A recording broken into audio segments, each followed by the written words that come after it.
Good afternoon, नमस्कार, स्वागत है आप सबका। और गडकरी जी, तहे दिल से आपका शुक्रिया कि आप आज इस पब्लिक मंच पर आए हैं। और आज हम इस कॉलेज में हैं, रायसोनी कॉलेज में, जहां भारी तादाद में फर्स्ट टाइम वोटर्स हैं। चुनाव का समय है और जब चुनाव का समय होता है तो सवाल पूछने में हमेशा ज़्यादा मज़ा आता है। मुझे पता नहीं कि नेताओं को मज़ा आता है कि नहीं जवाब देने के, लेकिन नितिन गडकरी जी की जो रेप्यूटेशन है वो ये है कि मस्त मौला आदमी है। सवाल पूछो तो भी खुश, ना पूछो तो भी खुश, और हर हाल में खुश रहने वाले। तो सबसे पहले आपसे पूछूंगी, फर्स्ट टाइम वोटर्स के सामने आज पूछना चाहते हैं कि 370 के पार बीजेपी कैसे जाने वाली है। ये 370 कोई साइंटिफिक नंबर है या चर्चित नंबर है, क्योंकि आर्टिकल 370 का एब्रोगेशन किया था, और 400 पार। कुछ लोग ट्विटर पर भी सवाल पूछ रहे हैं कि थोड़ा ज्यादा नहीं हो गया? देखिए, 10 साल में इस देश में अलग अलग क्षेत्रों में हमने जो काम किया है, एजुकेशन हो, हेल्थ सर्विस हो, इंफ्रास्ट्रक्चर हो, इकोनॉमी हो, एग्रीकल्चर हो, तो जो अलग अलग लोग हैं उनका अलग अलग सेक्टर से संबंध है। और इसका सबसे बड़ा अच्छा परिणाम यह है कि हमारा जीडीपी ग्रोथ बढ़ रहा है, और जो प्रधानमंत्री जी का सपना और मिशन है कि हम जल्दी ही वर्ल्ड की 3rd लार्जेस्ट इकोनॉमी बने। और मुझे लगता है कि हर क्षेत्र में प्रगति हो रही है। उदाहरण के लिए, मैं ऑटोमोबाइल का मंत्री हूँ। मैंने जब चार्ज लिया तो इंडस्ट्री का साइज 7.5 लाख करोड़ था, अब 12.5 लाख करोड़ का हुआ है। ऑटोमोबाइल इंडस्ट्री देश में सबसे ज़्यादा एम्प्लॉयमेंट देती है, 4.5 करोड़ युवाओं को। ऑटोमोबाइल इंडस्ट्री सबसे ज़्यादा एक्सपोर्ट करती है, और वर्ल्ड के सब अभी रेप्यूटेड ब्रांड उपस्थित है। और कुछ ही दिन पहले हम लोग 4थे नंबर पे थे, पहले 7वें थे, फिर 4थे पे थे। अभी हमने 1-2 महीने पहले जापान को पीछे डालकर हम 3रे नंबर पर आए। अब चाइना पहले नंबर पर, 2nd नंबर पर यूएसए, 3rd पर इंडिया। ये ऑटोमोबाइल इंडस्ट्री में जैसा हुआ वैसे इकोनॉमी में होगा, और इंडिया वर्ल्ड की लार्जेस्ट इकोनॉमी बन सकती है। ये पोटेंशियल हमारे पास है और निश्चित रूप से बनेगी, ये मेरा विश्वास है। लेकिन क्या इकोनॉमी बढ़ने से वाकई पार्टी की सीट्स भी बढ़ जाती हैं?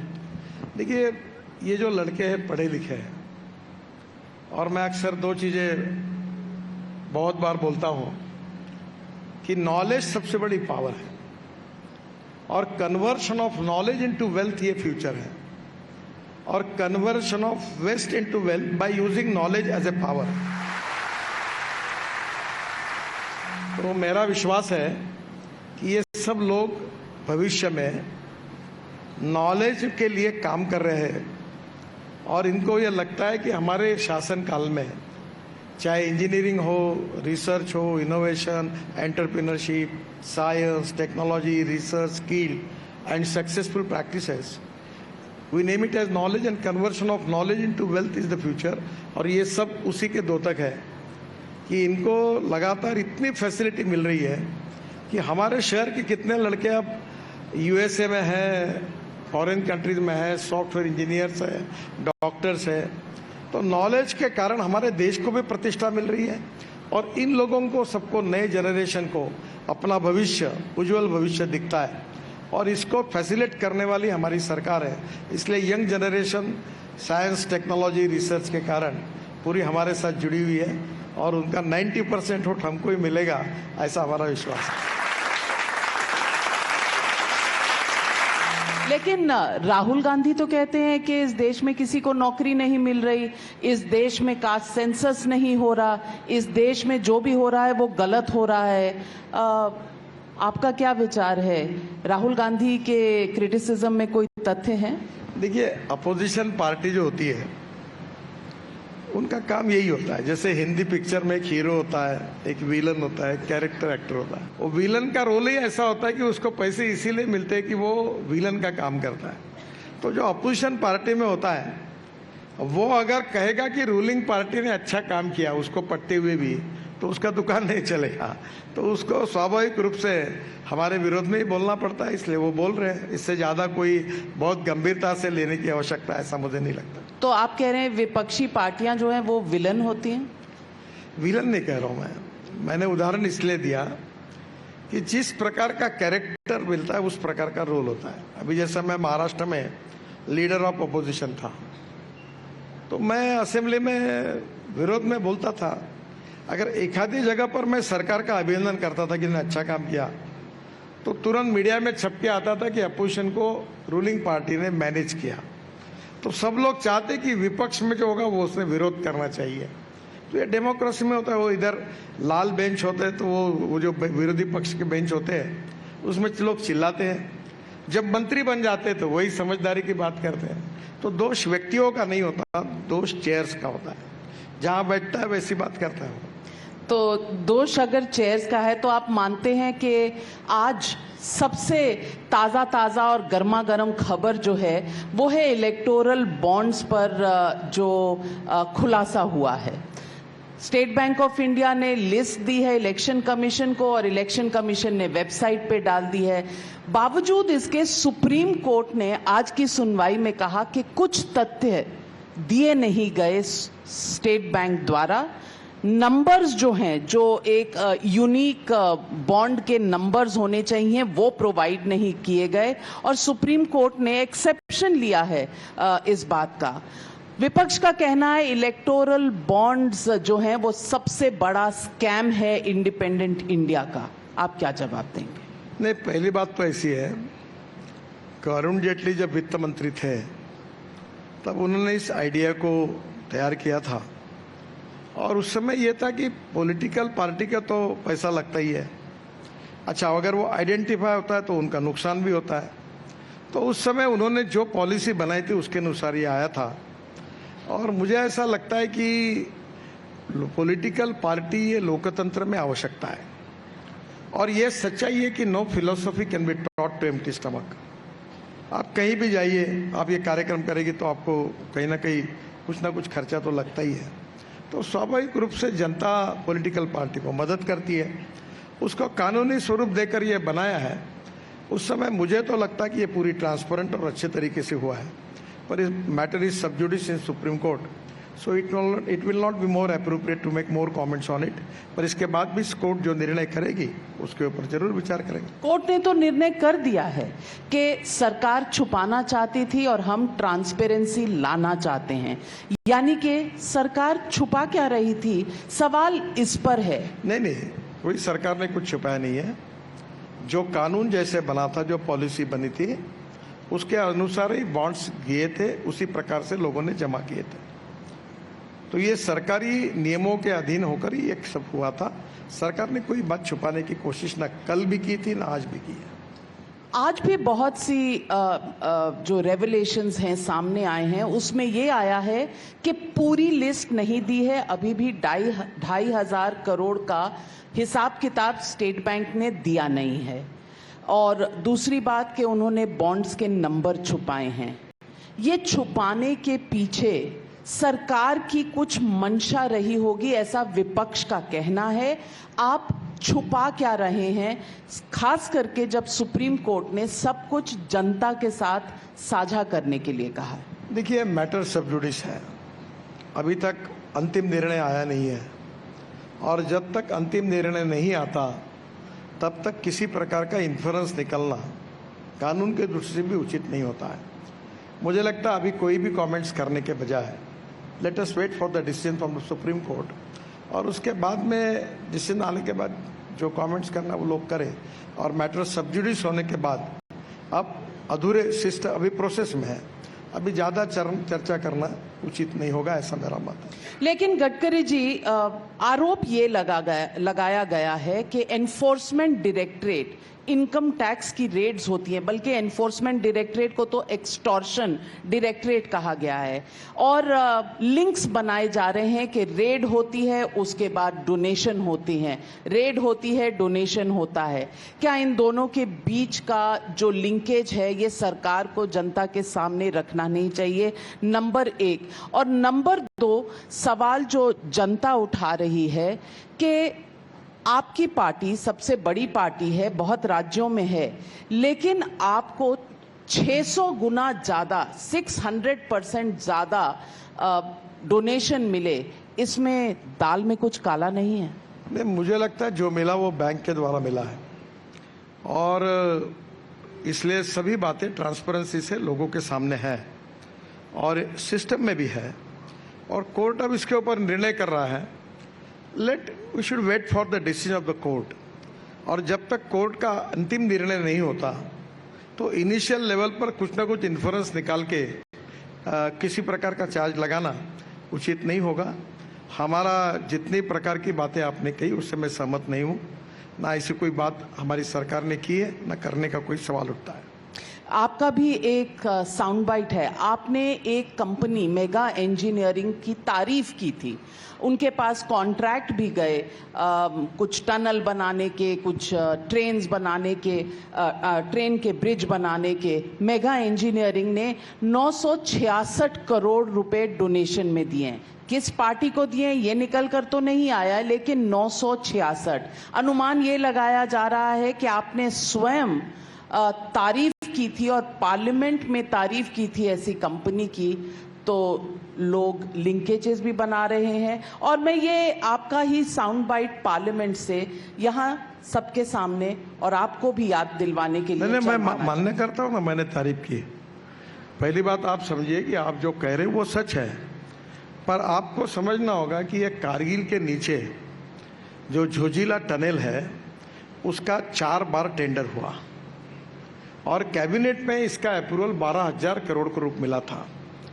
एक साल दिल्ली के एसोसिएम करके ऑर्गेनाइजेशन है, उनके साथ बैठकर मैं खुद उसमें पार्ट था। हमने टेक्निकल, फाइनेंशियल क्वालिफिकेशन, टेक्नोलॉजी में काफ़ी सुधार किया, और जब टेंडर निकाला तो 5-6 पार्टियों ने टेंडर भरा, ई टेंडर था, और उस टेंडर में सबसे लोवेस्ट टेंडर जो हुआ ट्रांसपेरेंसी के साथ वो मेगा इंजीनियरिंग को मिला। और मुझे इस बात की खुशी है कि अब 70% काम पूरा हुआ है, और जो काम 12,000 करोड़ का था वो 6,000 करोड़ रुपए में करके हमने देश के 6,000 करोड़ बचाए। और आप अगर कारगिल में जाओगी, और कारगिल के नीचे आशिया की सबसे बड़ी 11.6 किलोमीटर टनल कारगिल पहाड़ी के नीचे बनाई है, tunnel in state of art tunnel है, और इसलिए उसका और इसका कोई संबंध नहीं।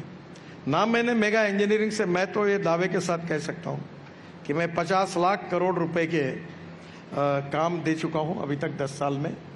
एक भी कोई चुपचाप भी मुझे बता दे कि कोई कॉन्ट्रैक्टर मेरा कोई 25,000, 50,000, अनेक कॉन्ट्रैक्टर काम कर, मुझे नाम तक मालूम नहीं उनके, और कोई हमारे पास आना पड़ा उसको तो मैं आप बोलो सजा भुगत लूँगा।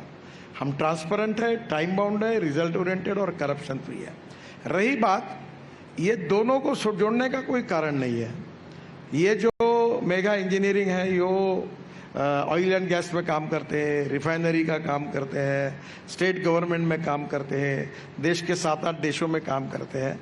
जो मैंने पार्लियामेंट में तारीफ की थी वो झोजिला टनल की थी। क्यों की थी? कि वहाँ -8 डिग्री टेम्परेचर है, और वहाँ मैं गया था, वहाँ ऐसी स्थिति है कि खड़ा नहीं हो सकता कोई, और ऐसे कठिनाइयों में 75% काम पूरा हुआ है, और आने वाले 4-5 महीने में यह टनल खुल जाएगी। और दूसरी इंपॉर्टेंट बात है कि आप कभी हिमाचल में मनाली में गई होगी, तो मनाली से रोहतांग पास जाने के लिए 3.5 घंटे लगते हैं। अब अटल टनल बनाई है हमने, 8 मिनट में होता है। वहाँ से आकर अब लद्दाख लेह तक हम 8 टनल बना रहे हैं, जो हिमालय के बीच में से आ रही है, और लद्दाख लेह के बाद ये झोजिला टनल लगती है, जो कम से कम 6.5 घंटे लगते थे, अब वो प्रवास 14 मिनट में होगा। उसके बाद झेड़मोर टनल बनाई है, फिर श्रीनगर आएंगे, श्रीनगर से जम्मू तक हमने 18 टनल लगभग बना ली है और उसके बीच में दिल्ली कटरा हाईवे आएगा, उससे अमृतसर होकर दिल्ली आएंगे और दिल्ली से दिल्ली मुंबई हाईवे से सूरत आएंगे और सूरत से हमने नया हाईवे तैयार किया है, सूरत से चेन्नई, सूरत से नासिक, नासिक से अहमदनगर, अहमदनगर से सोलापुर, सोलापुर से करनूल और करनूल से त्रिवेंद्रम, हैदराबाद, कन्याकुमारी, चेन्नई, बेंगलोर, मैंगलोर, पूरे साउथ को जुड़ा जाएगा। तो कन्याकुमारी यानी 320 किलोमीटर डिस्टेंस कम होगा दिल्ली टू चेन्नई का।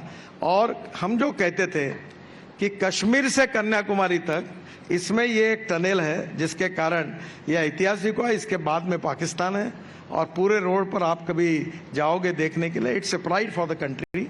और टनल भी अच्छी है और वो काम भी अच्छा हुआ और ये प्रोजेक्ट भी इम्पोर्टेंट है, उसका महत्व मैंने पार्लियामेंट में बताया। और ये काम अच्छा होने का संबंध उस कंपनी का और बाकी बातों का नहीं है। अब सुप्रीम कोर्ट में बात है, वो जो चलेगी, उसमें कोई प्रॉब्लम नहीं। तो यानी कि आप कह रहे हैं कि काम पर आपको बोलने का हक है, आपने काम परखा है और इसका डोनेशन से कुछ लेना देना नहीं है। जो इलेक्टोरल बॉन्ड्स, आज आप मेरी इंटरव्यू ले रही और कल मैंने कहा कि आपने मेरा बहुत अच्छा इंटरव्यू लिया और कल योगायोग से कोई आपके कंपनी पर कोई इंक्वायरी हो गई तो मुझे पूछें कि तुमने ऐसा क्यों कहा। तो ये तो योगायोग होता है, यानी मैं आपका ऐसा होगा नहीं ना, मैं ये कह तो ये योगायोग है। मेरी कोई कंपनी कॉन्ट्रैक्ट के लिए जाएगी नहीं। पर अब कंपनी जो मीडिया की कंपनी हो सकती है।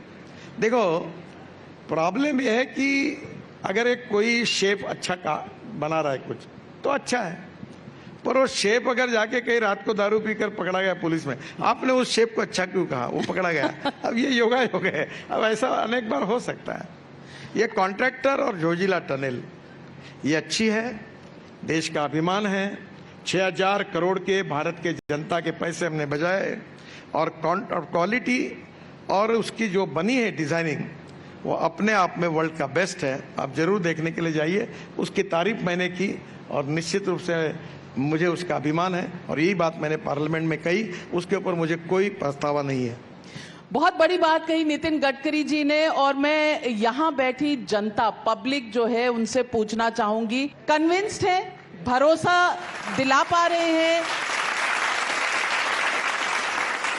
कुछ सवाल ट्विटर पर भी आपके लिए आ रहे हैं। श्रीधर रामास्वामी का ट्विटर पर सवाल है, बता सकते हैं कि बॉन्ड में चंदा देने वालों में पाकिस्तानी कंपनी का नाम क्यों है? नहीं, मुझे तो कुछ पता नहीं है किसने चंदा दिया और क्या दिया है, और मेरा इस विषय से डायरेक्ट इनडायरेक्टली कोई संबंध भी नहीं है। और मैं आपको एक बात बताता हूँ कि पार्टी को बहुत लोग चंदा देते हैं। आप में से कोई, बहुत से लोग एक आधे बार एक मेंबर भी होंगे। अब इनमें से कोई व्यक्ति अगर रेड सिग्नल को वायलेट करता है और उसको पुलिस अरेस्ट करती है तो ये योगायोग है, उसको इसके साथ जोड़ने की कोई ज़रूरत नहीं है। तो मुझे इस बारे में एक्चुअली जानकारी नहीं है, क्योंकि ये है। पर एक बात मैं पक्की बताता हूँ कि मेरे डिपार्टमेंट में जिन्होंने कॉन्ट्रैक्ट किया, हर कॉन्ट्रैक्ट ट्रांसपेरेंसी के साथ ई टेंडर निकाल कर दिया है। 10 साल में मैंने 50 लाख करोड़ के काम किए, एक भी काम ई टेंडर के बिना नहीं किया है और जो लोवेस्ट आया है उसी को काम दिया है। एक भी केस आप निकाल लीजिए, आप निकालिए या दुनिया निकाल ले, मैं तैयार हूँ। एक भी गलती होगी तो जो सजा है वो स्वीकारने के लिए तैयार हूँ।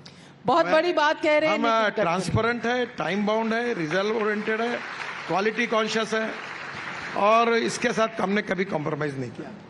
गडकरी जी, इसलिए शायद विपक्ष भी आपसे बहुत इम्प्रेस्ड रहते हैं। बहुत से लोगों का कहना है कि गडकरी जैसा नेता बीजेपी में शायद नहीं होना चाहिए, किसी और पार्टी में आ जाना चाहिए। आपके बल्कि टिकट की अनाउंसमेंट नहीं हुई थी तब तक खलबली थी। उद्धव ठाकरे जी ने कहा कि आप महाविकास आघाड़ी से आकर लड़ लें, आपको सपोर्ट करेंगे, आपको जितवाएंगे।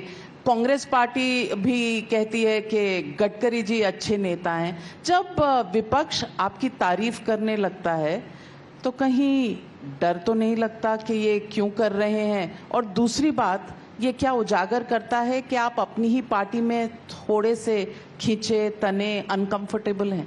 नहीं, ये सब मनोकल्पित है। पहली बात तो ऐसी है कि जो लोग मुझे जानते हैं, अब नागपुर में मुझे 2-2, 3-3 हजार लोग मिलते हैं और मैंने 4 बातें, मैं जातीयवाद और सांप्रदायिकता नहीं पालता। मैंने मजाक में कहा अभी पब्लिक मीटिंग में कि सब मेरा परिवार है। जो सही काम है वो सबका होगा, गलत काम अपने का नहीं होगा। और मैंने ये कहा कि जात पात की बात करोगे तो मैं ठोक दूंगा। मैं आदमी उसकी जात, पंथ, धर्म, भाषा और सेक्स से बड़ा नहीं होता, उसके गुणों से बड़ा होता है। और मैं जो सही काम होता है वो सबका करता हूँ। मैं आरएसएस का हूँ, मैं बीजेपी का हूँ, मेरा कन्विक्शन साफ है। मैं इमरजेंसी के खिलाफ राजनीति में आया हूँ। मैंने अपनी आइडियोलॉजी कभी छुपाई नहीं। It is a part of my life conviction to me. पर इसके बाद ये आश्चर्य है कि पार्लियामेंट में मुझे स्पीकर साहब ने बताया कि ये पार्लियामेंट का रिकॉर्ड बन गया है कि मेरे डिपार्टमेंट के डिमांड पर 75 मेंबर ऑफ पार्लियामेंट ने विचार रखे और उसमें लगभग हमारे अपोनेंट थे। हर व्यक्ति ने, ओवैसी से लेकर सब ने मेरा अभिनंदन किया और मुझे धन्यवाद दिया। तो मैंने मेरे भाषण में पार्लियामेंट में कहा था कि मैं बीजेपी वाला हूँ, मैं आरएसएस वाला हूँ, मैंने अपनी विचारधारा कभी छुपाई नहीं है। आप मेरे विचारधारा के विरोध में हो तो भी आप मेरी तारीफ कर रहे हो, इसमें मुझे खुशी है। और प्रधानमंत्री जी ने भी कहा कि सबका साथ, सबका विकास और सबका प्रयास। और लोकतंत्र में भी जो नियमों के अधीन होकर सही काम है वो सबका होना चाहिए और गलत काम अपने का भी नहीं करना चाहिए। अब नागपुर में लगभग, मैं अभी चुनाव में हूँ तो मेरे को ऑल पार्टी सपोर्ट है।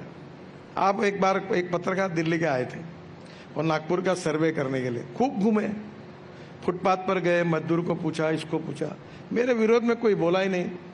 फिर उन्होंने कहा कि कांग्रेस पार्टी के कार्यालय में जाओ, तो कार्यालय में गया तो उसने भी मेरे फेवर में बोला। फिर वो समझ में नहीं आया, उसने अभी मैं 2-4 कमेंट्स कैसी हुई है। मैं नसीबवान हूँ और मैं कोई पॉलिटिक्स नहीं करता, मैं सोशल वर्कर हूँ और गलत काम नहीं करता, मुझे करना भी नहीं है। मेरे पास एक करेज है कि मैं लोगों को बोलता हूँ कि अगर आपको मैं उचित लगा तो मुझे वोट दो। अब इस साल चुनाव में मैंने तय किया मैं कटआउट लगाऊंगा नहीं, पोस्टर लगाऊंगा नहीं, मैं चाय पानी भी नहीं पिलाएंगे, ना ही पिलाऊंगा। नहीं, चाय पानी तो मैं, मेरे घर में तो लोग आते रहते और खाते पीते, वो हमारा कल्चर है। पर मैं चुनाव वोट देने के लिए किसी को कोई ऑफर नहीं करूंगा। मैं ईमानदारी से काम करूंगा, लोगों के पास जाऊंगा, उनका आशीर्वाद लूंगा, जो सीनियर होंगे उनको पैर छूंगा और बोलूंगा मुझे आप सहयोग करिए। और मैं ये भी पब्लिक मीटिंग में कहता हूँ, यहाँ ताजबाग करके एक मुस्लिम बहुत बड़ा एरिया है जहाँ 20,000 मुसलमानों की मीटिंग हुई थी। तो मैंने उनको कहा कि तुम मुझे वोट तो दिया नहीं है, आज तो बहुत गुलाब के हार पहना रहे हो, तो वोटिंग के दिन कहाँ बगे थे? उन्होंने कहा सर आपने वोट नहीं दिया था। तो मतलब चिंता मत करो, जो मुझे वोट देगा उसका भी काम करूंगा, जो नहीं देगा उसका भी काम करूंगा, और आप चिंता मत करिए। और मैंने काम भी किया। और मैं कभी ये नहीं करता कि यहाँ एरिया में वोट नहीं मिला या पानी के पाइपलाइन में, मैं मतलब पानी सबको मिलना चाहिए, रोड सबका होना चाहिए, रोजगार सबको मिलना चाहिए, प्रगति और विकास सबका होना चाहिए। मैं ये करता नहीं। जात पात की बात मेरे पास करेगा तो मैं ठोक देता हूँ उसको। मैं कहता हूँ पूरा शहर, पूरे तो राहुल गांधी को ठोक देंगे क्या? क्यों? तो रोज जात पात की बात करते हैं, कास्ट से। वो काम जनता करेगी, मुझे करने की जरूरत नहीं है। चलिए पब्लिक से सवाल लेते हैं। किसको सवाल पूछना है हाथ खड़ा करें। वहां मैं पार्शियल हूं महिलाओं को, तो महिला का क्वेश्चन है वहां कॉर्नर में।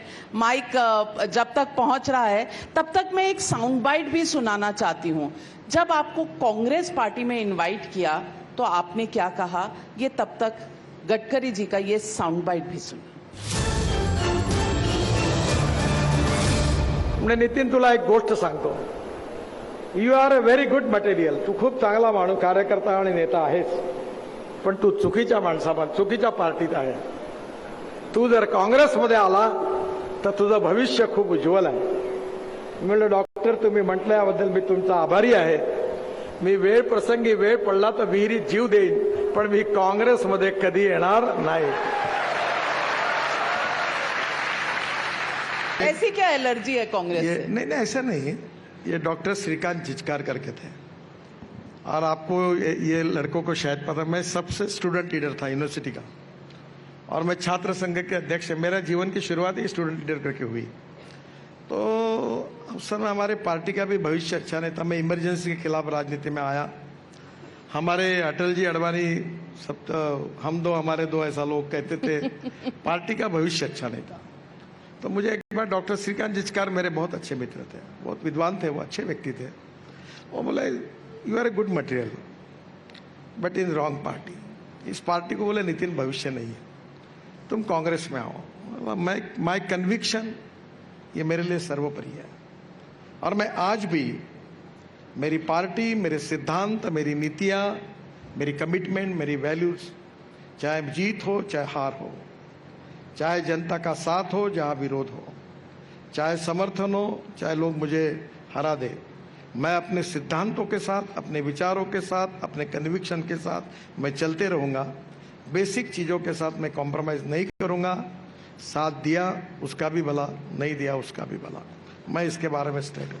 बहुत बड़ी बात कही कि आज की डेट में कन्विक्शन पे खड़े रहना, वरना लोगों के दोस्त भी बदलते हैं, पार्टियां भी नहीं, बदलती हैं। आपको एक बात बताता हूँ। मैं ये भी बात बताई थी कि विचार भिन्नता ये समस्या नहीं है, विचार शून्यता ये समस्या है।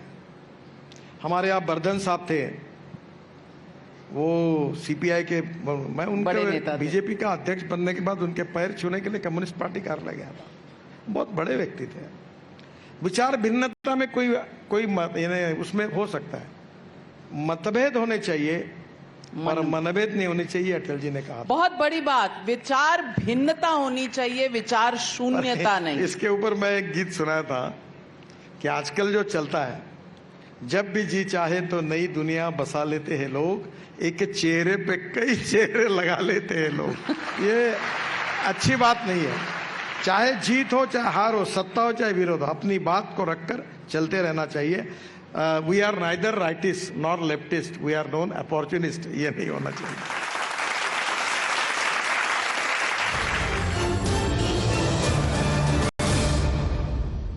सवाल पूछ रही हैं वहां, जी अपना नाम बताइए और सवाल पूछिए। नमस्कार सर, मेरा नाम तनीषा है। सर पहले तो थैंक यू, आपने महाराष्ट्र में बहुत डेवलपमेंट किया है जिसमें कहीं ना कहीं मोदी जी का भी बहुत सपोर्ट है आपको। तो सर मेरा क्वेश्चन ये है कि अभी कुछ लोग बोल रहे हैं कि मोदी जी डिक्टेटर है, तो सर आपने उनके साथ काम किया है मोदी जी के साथ, तो आपका एक्सपीरियंस कैसा है, आपका क्या थॉट है इस चीज़ पर? नहीं, वो बहुत परिश्रमी है, 18 घंटे काम करते हैं, स्ट्रॉन्ग कन्विक्शन के हैं और देश और समाज के प्रति समर्पित हैं, और उनकी अपना एक वेल डिसिप्लिन सिस्टम है। और आज उन्होंने 10 साल में जो काम किया वो जनता के सामने है, और मेरा उनसे काफ़ी अच्छा संबंध है। मैं पार्टी का अध्यक्ष था, वो गुजरात के मुख्यमंत्री थे, तो काफ़ी बार सब बातों की चर्चा होती है। डिक्टेटर होने के कोई उनमें नजर आते हैं? नहीं, वो तो सब कैबिनेट में सबको पूछते हैं, चर्चा करते हैं। अनेक बार हम अपनी बात रखते हैं, वो उनके मतों के विरोध में होती है, उसको सुनते हैं। ऐसी बात तो नहीं है। नहीं है तो आप पार्लियामेंट्री बोर्ड में क्यों नहीं है? लोग समझते हैं, और ये अक्सर चर्चा होती है कि कुछ तो 36 का आंकड़ा है कि गडकरी जी अब पार्लियामेंट्री बोर्ड के मेंबर नहीं है, जबकि आप एक पूर्व अध्यक्ष हैं पार्टी के, परफॉर्मिंग सीनियर मिनिस्टर हैं। और मैं फिर से कहती हूं कि जब तक आपकी नाम की घोषणा नहीं हुई थी, अटकलें भी लग रही थी इस बार शायद टिकट कट जाएगा। ये क्या होता है, ये गॉसिप चलता है। पहली बात तो ऐसी है कि महाराष्ट्र की जो लिस्ट थी उसमें 3 पार्टनर हैं, हमारी अलग अलग पार्टियां हैं, उनमें बैठकर बार बार चर्चा हो रही थी।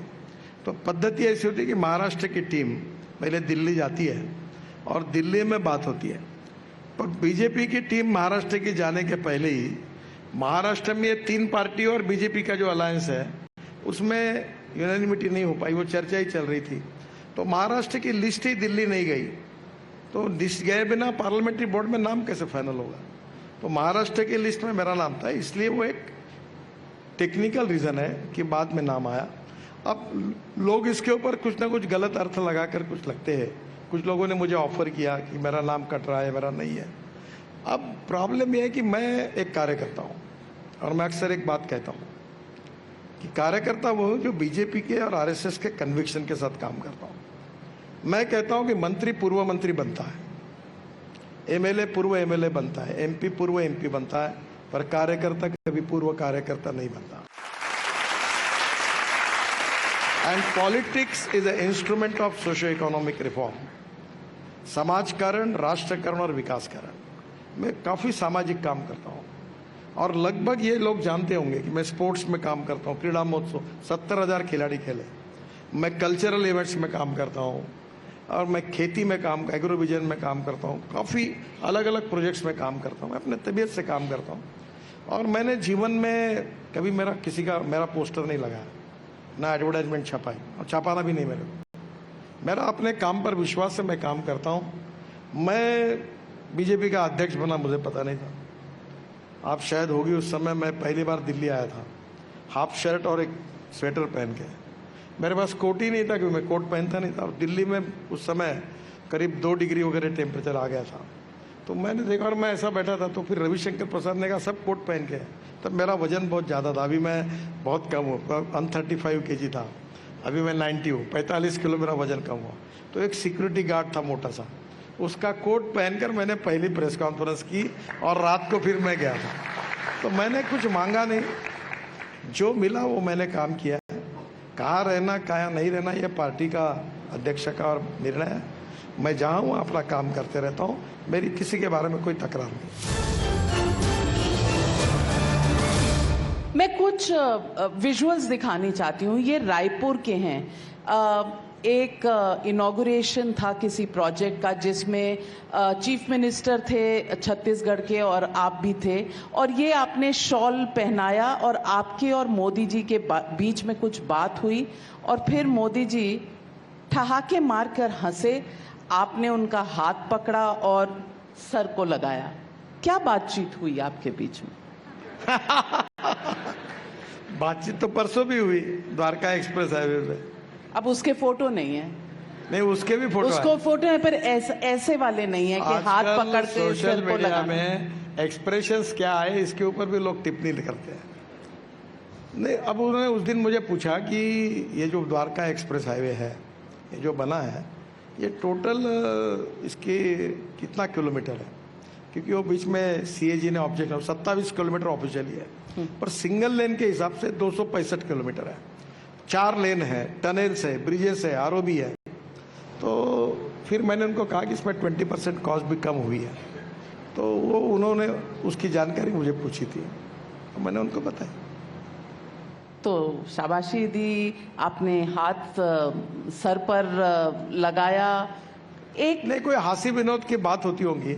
काफ़ी जब भी बात होती है तो बहुत मुझे मेरे कभी खाने के ऊपर वो बोलते हैं कि भाई हम लोग कैबिनेट में बैठते थे तो अरुण जेटली और मैं, हमारे यहाँ काजू और वो बादाम रहता था, तो अरुण जेटली और मैं, हमारी जो डिशेस थी वो जल्दी खाली हो जाती थी। तो वो बोलते थे यार 2-2 डिशेस रखो इनके लिए।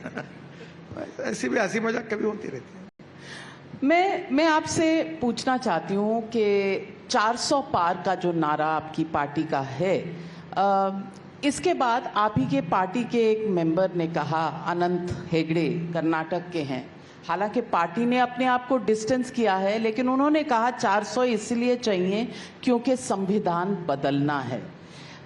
कल 1 नेशन 1 इलेक्शन के भी प्रपोजल का जो कमिटी ने रिपोर्ट दिया है राष्ट्रपति को, आपको लगता है कि संविधान को बदलने की नीयत है आपकी पार्टी की और इसलिए शायद ब्रूट मेजॉरिटी 400 पार की चाहिए? देखिए, भारतीय जनता पार्टी की जब से स्थापना हुई तब से ये अपप्रचार चल रहा है। देयर आर 2 फिलोसॉफीज, कन्विंस करो या कंफ्यूज करो। तो संविधान बदलने का सवाल ही नहीं उठता। हमारे पार्टी में मैं जब अध्यक्ष था तब मोदी जी सब लोग कह चुके हैं, और ये सुप्रीम कोर्ट का निर्णय है केशवानंद भारती केस में कि salient features of the constitution can not be change. तो कभी हम संविधान बदलने का सवाल ही नहीं उठता, ना हम बदलेंगे। और कोई मेजॉरिटी मिली या ना मिली, संविधान बदलने का ना कोई कार्यक्रम है, ना कोई हमने प्लान बनाया। ये जो बातें है सरासर गलत है, ये लोगों को कंफ्यूज करने की है, इतना ही मैं कह सकता हूँ। संघ का संविधान लगाने की बात भी विपक्ष करता है। पूरा गलत बात है, ना संघ ने कहा ना किसी ने कहा। आप संघ से मिलते रहते हैं, संघ का कुछ ऐसा एजेंडा बाकी है जो अभी बीजेपी सरकार को इम्प्लीमेंट करना है? मैं संघ का प्रवक्ता थोड़ी हूँ। कि उनका एजेंडा, उनका कोई पॉलिटिकल एजेंडा नहीं है। आप उनके साथ अन्याय करते हो, उनका अलग एजेंडा रहता है, उनके कल्चरल और बाकी नेशनलिटी और बाकी के प्रोग्राम होते हैं। संघ बीजेपी को कभी डायरेक्ट नहीं करती और इसलिए संघ एक सोशल कल्चरल ऑर्गेनाइजेशन है और बीजेपी एक पॉलिटिकल पार्टी है। पर संघ के कुछ स्वयंसेवक बीजेपी में है, तो बीजेपी में जो आइडियोलॉजिकली कुछ इसमें जो राष्ट्रवाद, अंत्योदय, गुड गवर्नेंस, इन बातों का, कुछ बातों का संबंध संघ विचारों से होता है, इतना ही उसका संबंध। मैं आपसे महाराष्ट्र का भी सवाल पूछती हूँ क्योंकि महाराष्ट्र आपके रग रग में है। महाराष्ट्र में आपको ऐसे नहीं लगता कि कार्यकर्ता से ज्यादा नेता हो गए हैं? क्योंकि जो भी मिल रहा है सबको अपनी पार्टी में आप जो पता नहीं होगा, आजकल नागपुर से दिल्ली के लिए डायरेक्ट फ्लाइट बहुत ज्यादा हुई है। तो मैं आजकल मुंबई में जाना ही नहीं होता मेरा। मुंबई नहीं जाते? नहीं, कोई प्रोग्राम के जाता हूँ, दोपहर को जाता हूँ, शाम को निकल जाता हूँ। तो यानी कि अजीत पवार, एकनाथ शिंदे से मुलाकात नहीं होती? सबसे अभी अजीत पवार नागपुर आए, मेरे घर पर आए थे, एकनाथ शिंदे मिलते हैं, देवेंद्र जी कल ही रात को। आइडियोलॉजी का क्या होगा? हाँ, आइडियोलॉजी का क्या होगा? अभी देखिए महाराष्ट्र में जो कुछ हो रहा है वो महाराष्ट्र की टीम में देवेंद्र जी नेता है। आपका सवाल बिल्कुल सही है पर गलत व्यक्ति को है। आज जैसे मेरा इंटरव्यू लिया, एक उनका भी ले लो और उनसे बात कर लो। यानी कि आप सहमत नहीं है, अनकंफर्टेबल हैं? आपके जवाब से तो यूं लगता है कि आप अनकंफर्टेबल हैं जो डेवलपमेंट्स पार्टी। मैं बिल्कुल कंफर्टेबल हूं। हर पार्टी में, जब मैं महाराष्ट्र में लीडर ऑफ अपोजिशन था, उसके पहले मंत्री था, फिर महाराष्ट्र के पार्टी का अध्यक्ष था, फिर ऑल इंडिया पार्टी का अध्यक्ष बना, अब मैं केंद्र में मंत्री हूँ। तो जो मेरा रोल है वहाँ मेरा कार्य, मेरा कर्तव्य और मेरी जिम्मेदारी एक्सप्लेन किया है। मैं अपना काम करते रहता हूँ जो मुझे मिला है। अगर इतना काम हो रहा है और काम के भरोसे पर आप कह रहे हैं पोस्टर भी आप नहीं लगवाएंगे, तो मैं पूछना चाहती हूँ और जनता भी जानना चाहती है कि CAA जैसा मुद्दा चुनाव से पहले क्यों? 4 साल पहले लॉ पास होता है, 4 साल बाद नोटिफिकेशन रूल्स का आता है। क्या ये पोलराइजेशन के लिए किया गया है चुनाव से पहले? ये आज सबसे बड़ा सवाल है। देखिए, ये चुनाव के लिए हुआ नहीं है, ये नेशनल इंटरेस्ट के लिए हुआ है और मुझे लगता है कि भारतीय जनता पार्टी की जो नीतियाँ थी उसके अनुसार हुआ है। ये किसी को हम डिवाइड करना नहीं चाहते। हम यही कहते हैं कि सभी लोग हम एक ही है। भारतीय संस्कृति, इतिहास, विरासत हम सब सपूत है उसके। संस्कृति सबकी एक चिरंतन, यही हमारा फीलिंग होता है। उपासना पद्धति अलग अलग हो सकती है, तो इस प्रकार का कोई भी उद्देश्य हमारे मन में नहीं है, ना हम समाज को डिवाइड करना चाहते हैं। लेकिन केजरीवाल जी कहते हैं आप 1.5-2 करोड़ पाकिस्तानी ले आएंगे और क्राइम रेट बढ़ जाएगा, नौकरियां चली जाएंगी, रेप बढ़ जाएंगे। इस तरह के जो सवाल हैं उनका क्या जवाब देंगे? मुझे लगता है बहुत सी बातों को सुनना चाहिए और छोड़ देना चाहिए। आप चिंता करें। अब मुझे बताइए कि संविधान में बाबा साहेब अम्बेडकर जी ने लिखा है कि जो लोग, जिनको दुनिया में कोई आधार नहीं, कोई देश नहीं, जैसे यहाँ के सिख है, बौद्ध है, जैन है, हिंदू है, अगर वो पाकिस्तान में रहते और उनको निकाल दिया तो उनका ओरिजिन हिंदुस्तान है, तो उनको यहाँ नागरिकत्व मिलेगा ही। जिनको और देशों में भी नागरिकत्व मिल सकता है वो अलग कैटेगरी है। तो मुझे लगता है कि इन सब बातों को इस प्रकार से जोड़ना ठीक नहीं है। आज पूरे खाड़ी देशों में कितने बड़े प्रमाण पर हमारे लोग हैं, दुबई, दोहा, कतार, अबू धाबी। अब हमारे लोग अमेरिका में कितने हैं, लंदन में कितने हैं। तो एक बात है कि वो हमारे देश के जो लोग हैं, कल अगर लंदन ने उनको निकाल दिया तो वो कहाँ जाएंगे? तो कॉन्स्टिट्यूशन ये कहती है कि इन इसके जो लोग होंगे जिनका ओरिजिन हिंदुस्तान में होगा उनको नागरिकत्व मिलेगा। इसमें गलत क्या है? ममता बनर्जी कहती हैं 2 सीट में बीजेपी को समेट देंगे बंगाल में, और जब तक हम जिंदा हैं CAA लागू नहीं होने देंगे। स्टालिन साहब भी कहते हैं तमिलनाडु में लागू नहीं होगा। अब मुख्यमंत्री इस तरह से अगर कहें तो बीजेपी का क्या जवाब रहेगा, क्या रुख रहेगा? देखिए, कुछ नेशनल इंटरेस्ट के विषय इसको पॉलिटिकलाइज नहीं करना चाहिए। पॉलिटिक्स करना चाहिए, पर जहां नेशनल इंटरेस्ट है, मैं जब बीजेपी का अध्यक्ष था तो हमने नेशन फर्स्ट, बाद में पार्टी, उसके बाद मैं।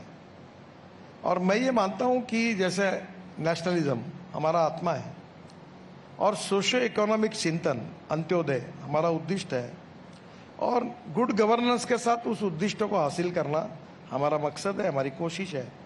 तो मुझे लगता है कि देश के इंटरेस्ट में, सर्वांगीण उन्नति और विकास में हमारी सीमाओं को सुरक्षित रखकर, देश की जनता को ध्यान में रखकर कुछ निर्णय हम करते हैं, उसके पीछे देश सर्वोपरि है, वो इंटरेस्ट है, उसको राजनीति से नहीं जोड़ना चाहिए। पर रियलिटी में तो ये होता है। तो चलिए मैं आपसे एक रैपिड फायर राउंड करना चाहती हूँ, और रैपिड फायर राउंड में आपको जल्दी जवाब देने हैं। 400 पार या 400 से कम? नहीं, निश्चित रूप से 400 पार होंगे।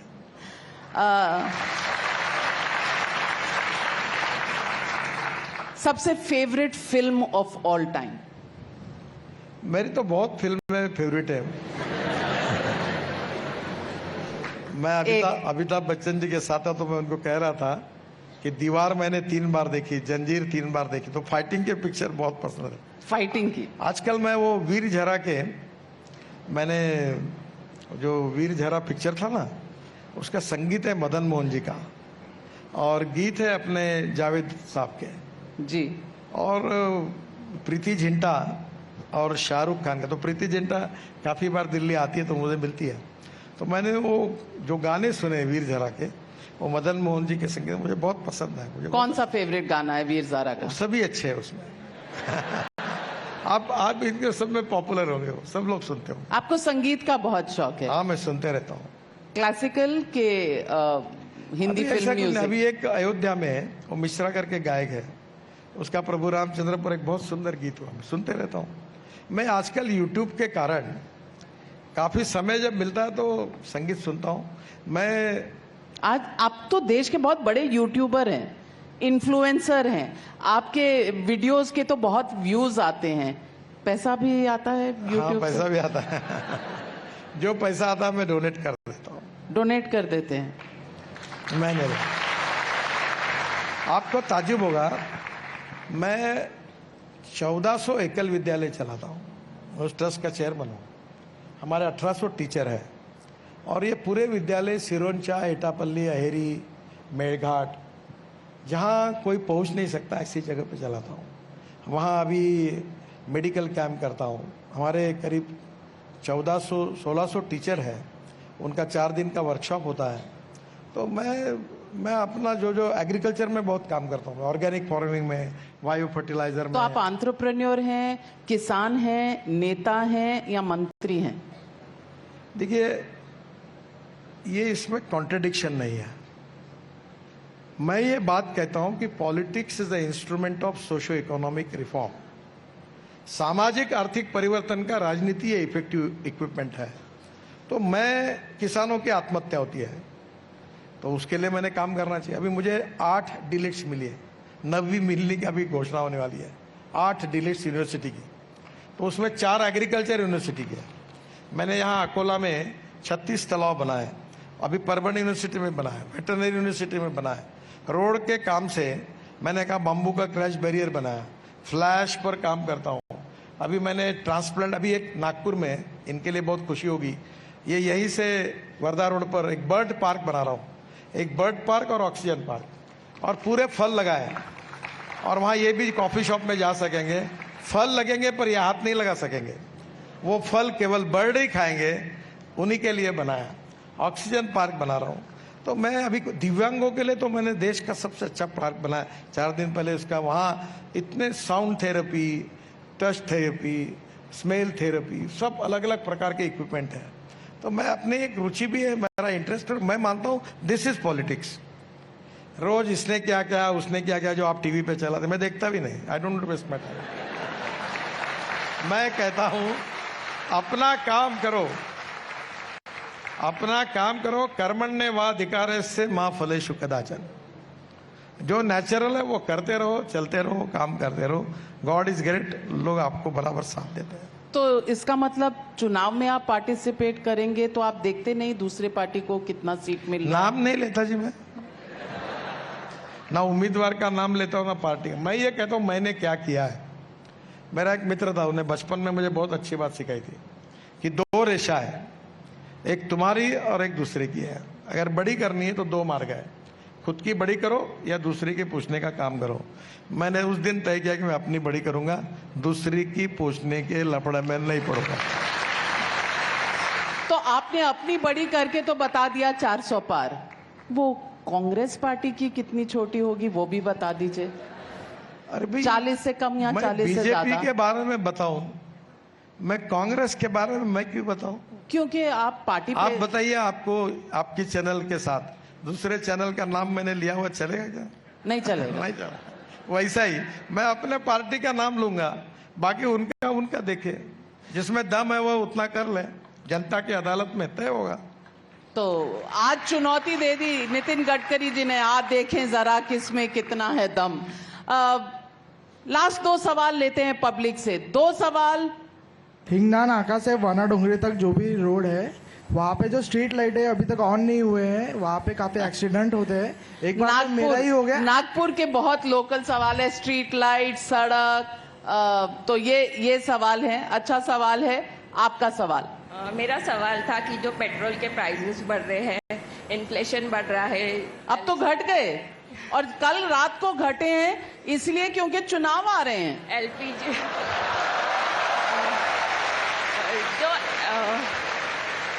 एलपीजी जो गैसेस है वो अबव 1000 मिलते हैं। मैं आपको इससे ऊपर भी और फायदे की बात बताता हूँ। और जो डेली यूज के जो मैं दिल्ली में इलेक्ट्रिक गाड़ी यूज करता हूँ, फिर 100% टोयोटो की इनोवा गाड़ी बायो इथेनॉल पर यूज करता हूँ, जिसमें 60 रुपये लीटर इथेनॉल का भाव है, पेट्रोल का 120 रुपये है।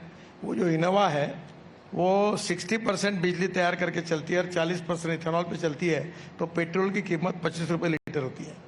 फिर मैं हाइड्रोजन पे गाड़ी चलाता हूँ जो मेरे पास है, इसका नाम है मिराई। मिराई मीन्स फ्यूचर, जापानी वर्ड है।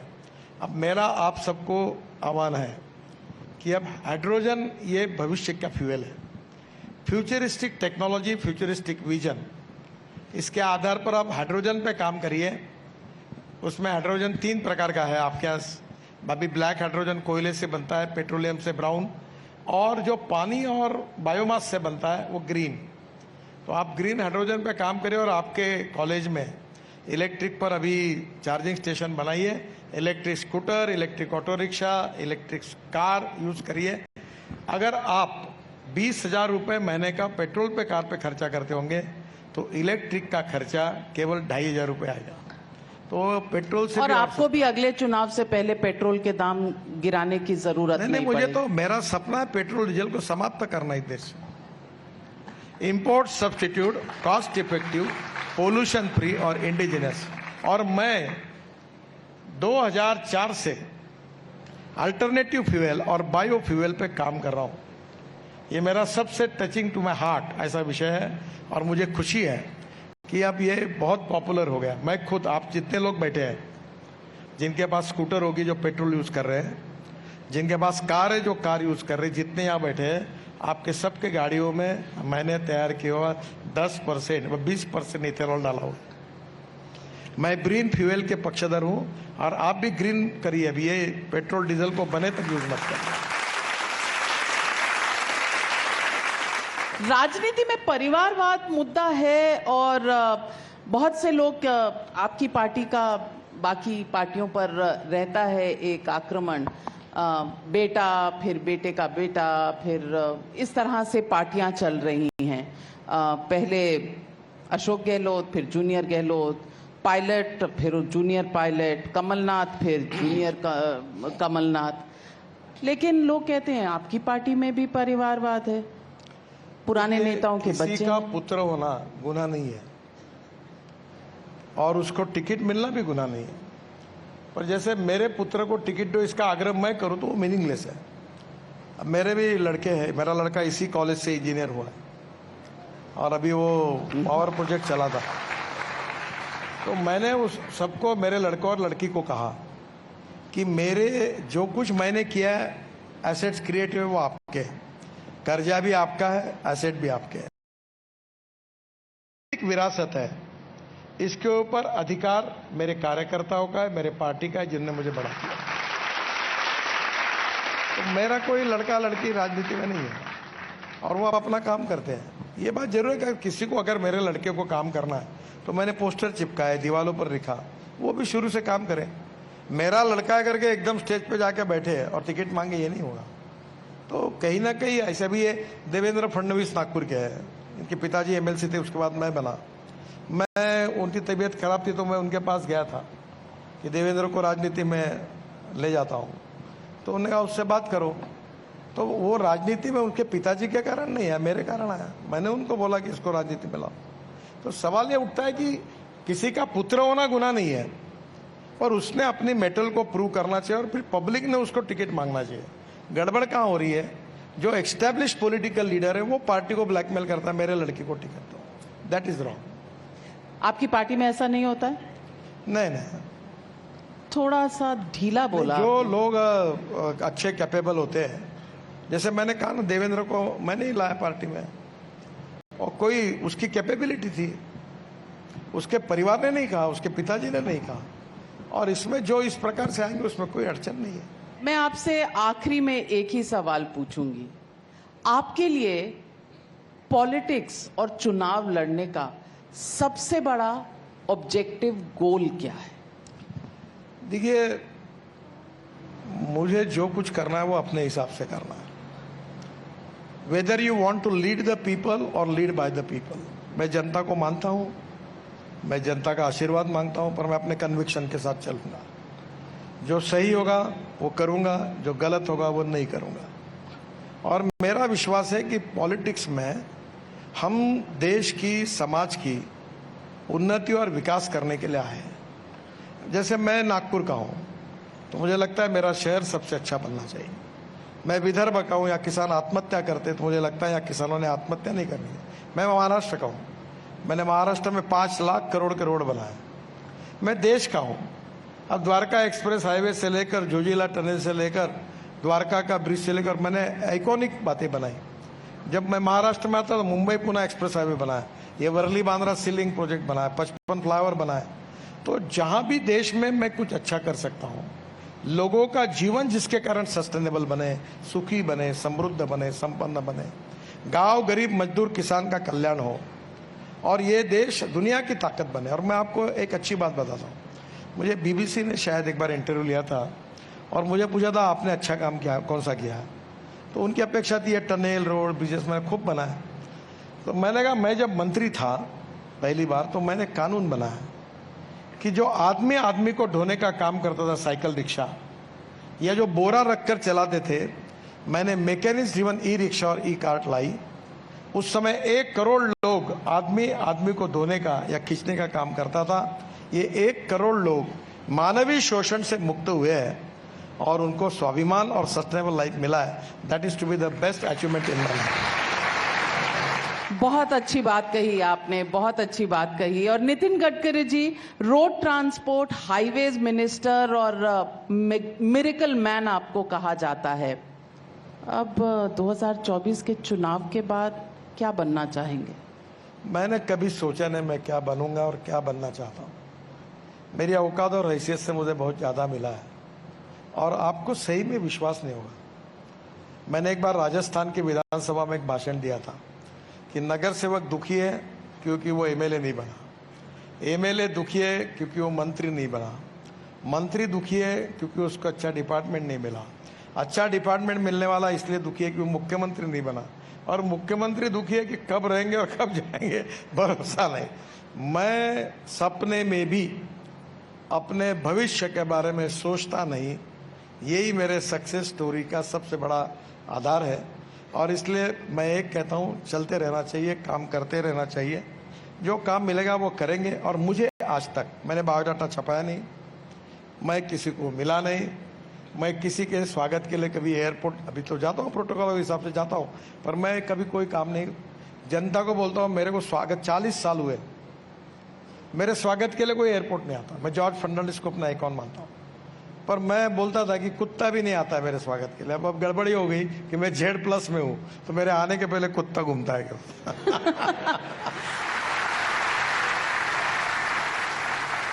Well, on that philosophy, thank you very much Nitin Gadkari ji, आपका बहुत धन्यवाद। और अंत में आपने जिस रैपिड फायर में मैं आपको फेल कर रही थी, आप उसमें भी पास हो गए, तो ये बहुत बड़ी बात है। आपका प्रॉब्लम क्या, हर जगह आप न्यूज निकालने की कोशिश करते हो। ये प्रॉब्लम नहीं है सर, ये मेरा प्रोफेशन है। तो और मैंने आंखें खोल कर ये प्रोफेशन चुना था, तो मैं तो कोशिश करती रहूंगी। आप सोशल वर्कर हैं, आप अपने रास्ते बनाते रहिए, हम बस आपके साथ चलते रहेंगे, सवाल पूछते रहेंगे। Thank you very much. Thank you very much. और पब्लिक मंच पर हमारे साथ जुड़ने के लिए बहुत बहुत धन्यवाद। And great audience, great first time voters, आप सबका भी तहे दिल से बहुत बहुत धन्यवाद।